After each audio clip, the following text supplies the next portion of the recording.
सिद्धि विनायक गणेश की जय हो। बुद्धि प्रदाता गणेश की जय हो।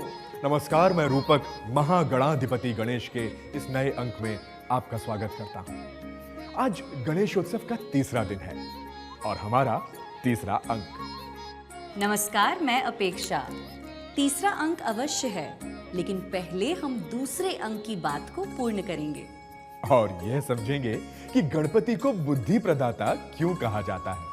तो चलिए सिद्धि और बुद्धि के स्वामी गणेश को जानने के लिए आरंभ करते हैं उस श्रृंखला के तीसरे अंक को, जिसका नाम है महागणाधिपति गणेश। आदि अनादि संस्कृति की विजय यात्रा।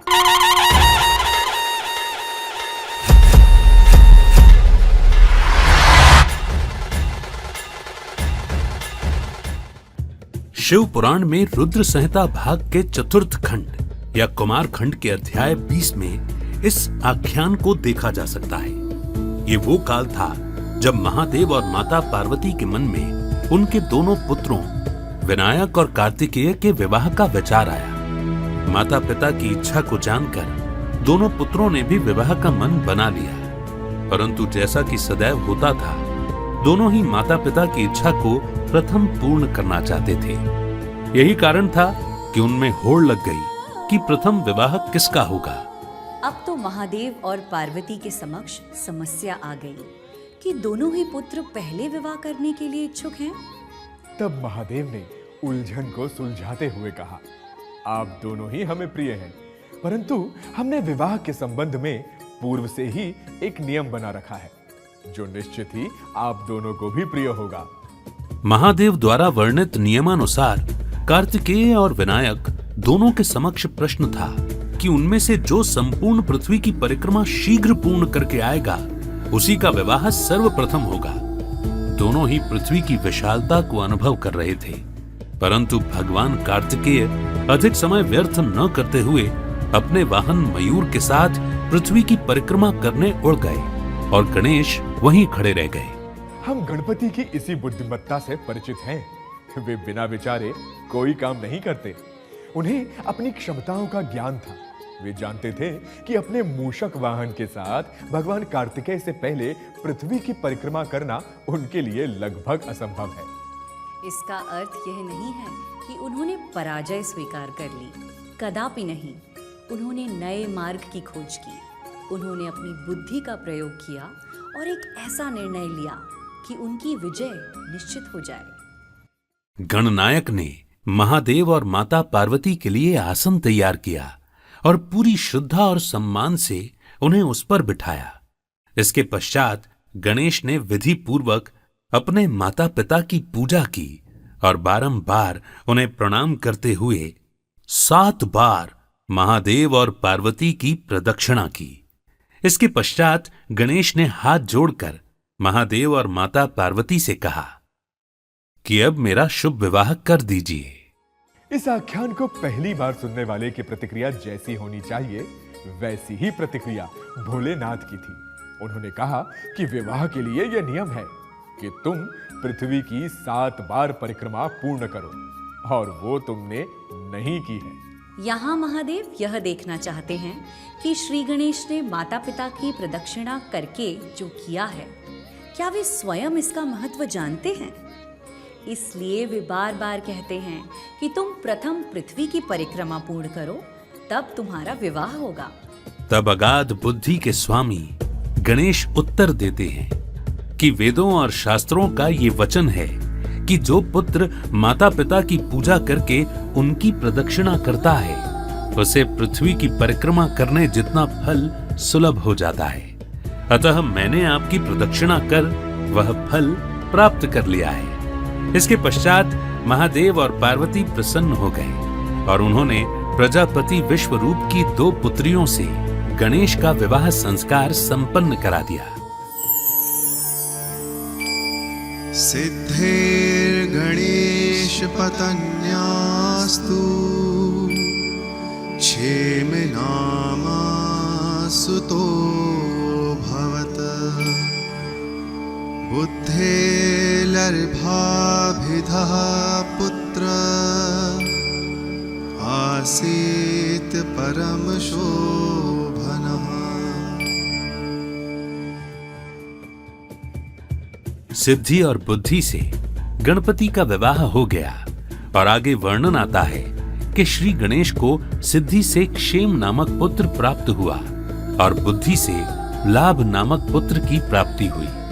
ये पूरा घटनाक्रम विनायक की बुद्धिमत्ता का परिचय तो देता ही है, साथ ही उनकी मंगलकारी होने या सिद्धि और बुद्धि प्रदान करने के गुण को भी हमारे सामने रखता है। और सिद्धि और बुद्धि के प्राप्त होने पर क्षेम अर्थात शुभ और लाभ की प्राप्ति भी गणपति सुनिश्चित करते हैं। आपके मन में ये प्रश्न आ सकता है कि ये सभी आख्यान गणेश को बुद्धि प्रदाता सिद्ध करने के लिए रचे गए हैं।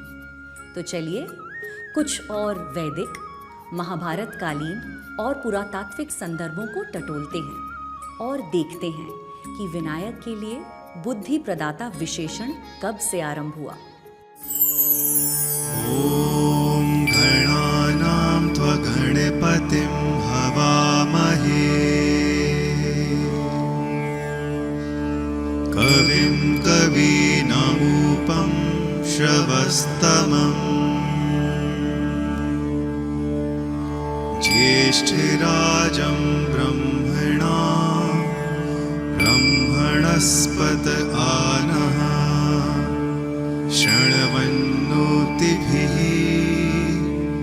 सीदसादनम्।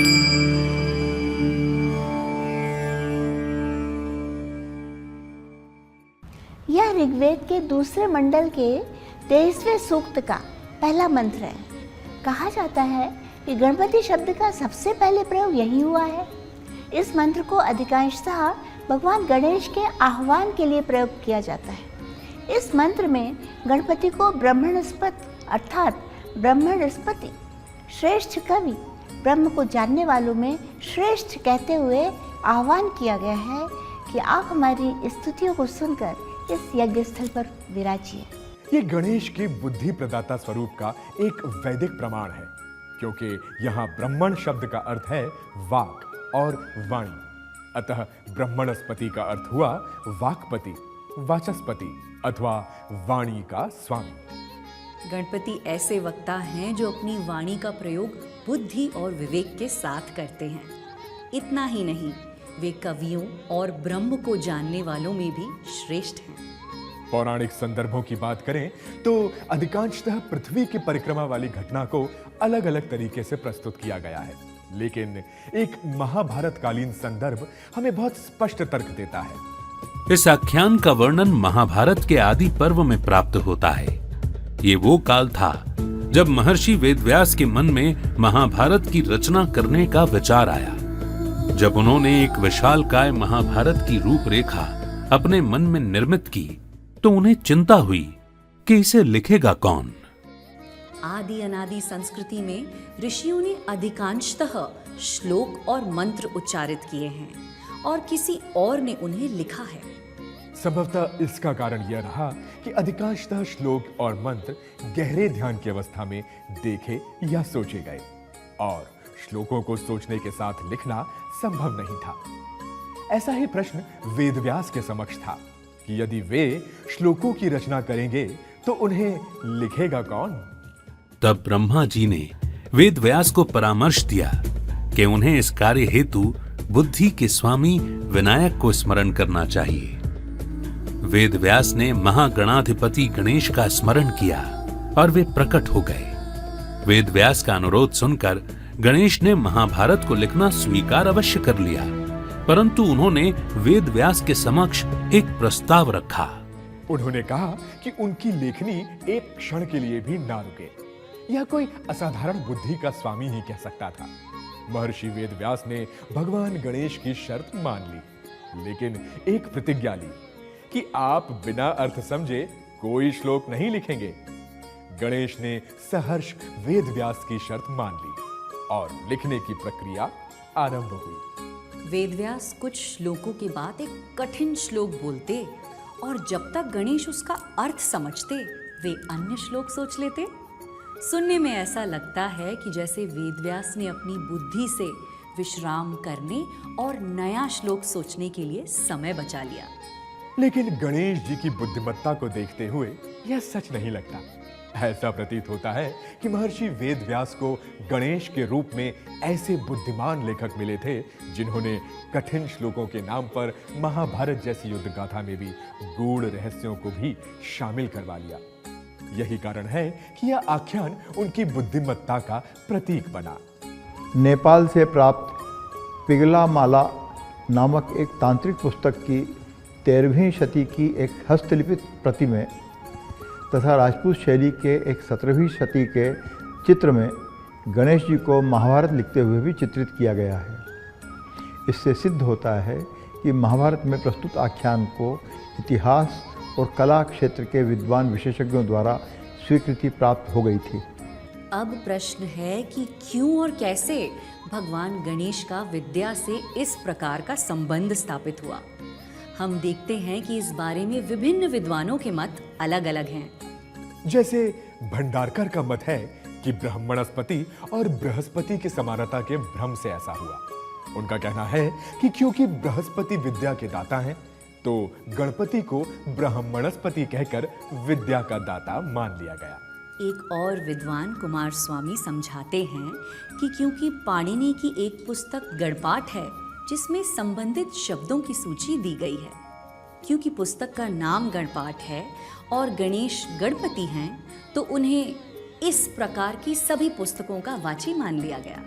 गणेश की विद्या से संबंध के बारे में गणेश पर विशेषज्ञता से कार्य करने वाली कला इतिहासकार और लेखिका एलिस गेटकी का मत जानने योग्य है।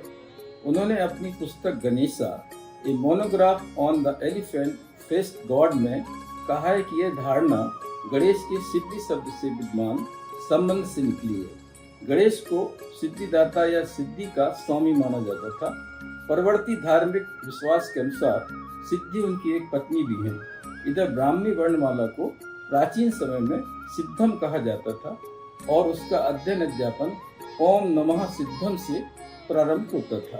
अतः गणेश का प्रथम संस्कृत वर्णमाला से तथा बाद में विद्या से संबंध हो गया। हम कह सकते हैं कि एलिस गेटकी के अनुसार ओम नमः सिद्धम ही बाद में ओम गणेशाय नमः बन गया और लेखक धार्मिक पुस्तकों के प्रारंभ में गणेश की इस स्तुति को लिखना मंगलकारी समझने लगे। और यह क्रम विद्या अध्ययन पर ही नहीं रुका। जन सामान्य ने लगभग सभी कार्यों के आरंभ में भगवान गणेश के स्मरण या आह्वान को मंगलकारी माना और उन्हें आदि अनादि संस्कृति के विकास में शामिल कर लिया गया। इसी का परिणाम है कि आज सामान्य बातचीत में भी किसी कार्य के शुभारंभ को श्री गणेश कहा जाता है। कई प्रदेशों में तो भोज के समय एक मंगल घट चूल्हे के पास रख दिया जाता है और पूरियां तलने के लिए कढ़ाई का आरंभ गणेश गांठ से किया जाता है। लेकिन आश्चर्य है कि गणेश के प्रत्येक रूप की स्वीकार्यता के बीच कुछ विद्वान उनके रूप पर प्रश्न करते हैं और हम उनके उत्तर नहीं दे पाते। परंतु अब नहीं, अब इस गणेशोत्सव में हमें गणेश के स्वरूप को समझना भी है और सभी को समझाना भी है।